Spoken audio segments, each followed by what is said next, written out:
Hello बच्चों, आप लोगों को मैं आज एक पंडित जी का कहानी सुनाऊंगी। एक पंडित जी थे और वो पूजा करते थे डेली मंदिर में जाके। तो उसमें कुछ लोग आते थे तो बहुत सारे माने चढ़ावा चढ़ाते थे भगवान को। तो वो सब देख के पंडित जी को वो होगा कि कहाँ से ये लोग इतना लाते हैं और चढ़ाते हैं भगवान को। 4 व्यक्ति जो आता था वो बहुत ही सोना चांदी, उसके पहले भी बहुत कुछ चढ़ाते थे लोग, लेकिन उसका सोना चांदी देखकर पंडित जी को थोड़ा वो हुआ कि आखिर ये लोग कहाँ से इतना ला रहे हैं। थोड़ा इसका उपाय पूछना चाहिए कि इतना मतलब सोना चांदी कहाँ से इनके पास आ रहा है।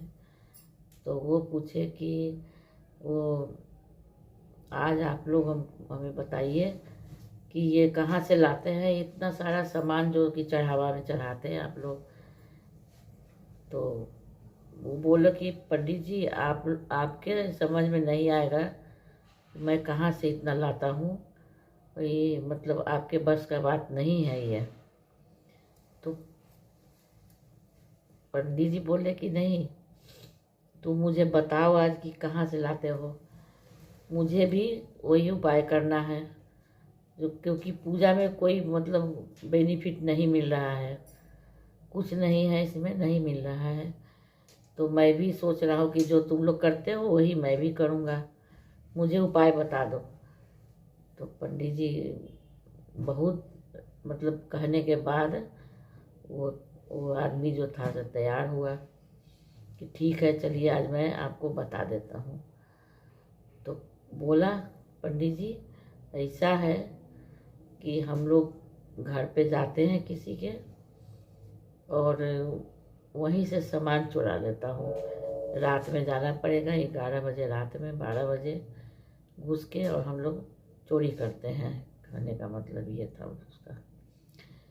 तो पंडित जी कहे कि वो ये तो मतलब अच्छा काम तो नहीं है, लेकिन फिर भी अब मजबूरी का क्या कहा जाए, चलते हैं हम भी आप लोगों के साथ, कुछ उपाय करते हैं।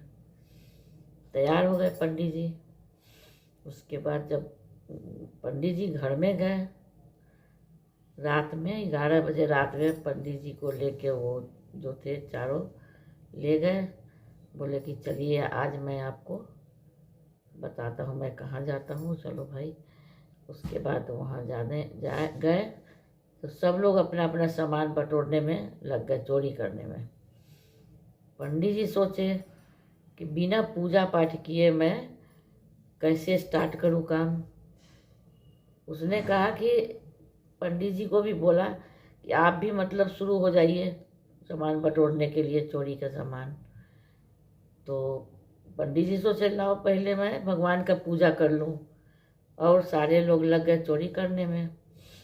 और ये पंडित जी पूजा करने बैठ गए एक कोना में, रूम के कोना में बैठ गए और क्या किए, उसी में उठाए शंख और फूंक दिए। रात में शंख फूंकने के बाद घर के लोग सारे लोग जग गए। अब जब पंडित जी शंख फूंक दिए तो सारे चोर तो भाग गया, लेकिन पंडित जी पकड़ा गए। तो सब लोग पंडित जी को मतलब कि समझा दिया कि इस तरह से नहीं करना चाहिए, आपको किसी के घर में चोरी नहीं करना चाहिए, ये नहीं करना चाहिए, सब समझाया बुझाया। फिर पंडित जी बोले कि हमसे गलती हो गई है। उसके बाद पंडित जी को भी माफ़ कर दिया, छोड़ दिया, माफ़ी मांग लिए पंडित जी, तो छोड़ दिया। तो बोला कि अच्छा छोड़ दो पंडित जी को, इनसे गलती हो गई है, माफ़ कर दो इनको। तो यही कह के पंडित जी को तो छोड़ दिया गया। फिर जब दूसरे दिन फिर बात चला कि अब चला जाए कहीं और जगह, तब वहाँ पे जब गए पंडित जी और सब लोग गए तो हुआ कि ये सब लोग तो अपना चोरी करने में लग गए। तो पंडित जी सोचे कि एक वृद्ध आदमी सोया हुआ था, पंडित जी सोचे कि ये मुंह खोल के वो सोया हुआ था, तो गरम गरम खीर चढ़ा हुआ था वहाँ पे चूल्हा पे, खीर चढ़ा हुआ था। उसके बाद वो उठे, सोचे कि चलो वो लोग तो अपना काम कर ही रहा है और मैं थोड़ा सा इस बेचारी को खीर खिला देता हूँ। उठे, एक कटोरी खीर निकाल के और 2 चम्मच उसके वृद्ध के मुंह में डाल दिए। उसके बाद तो वो उठ गई बेचैनी में।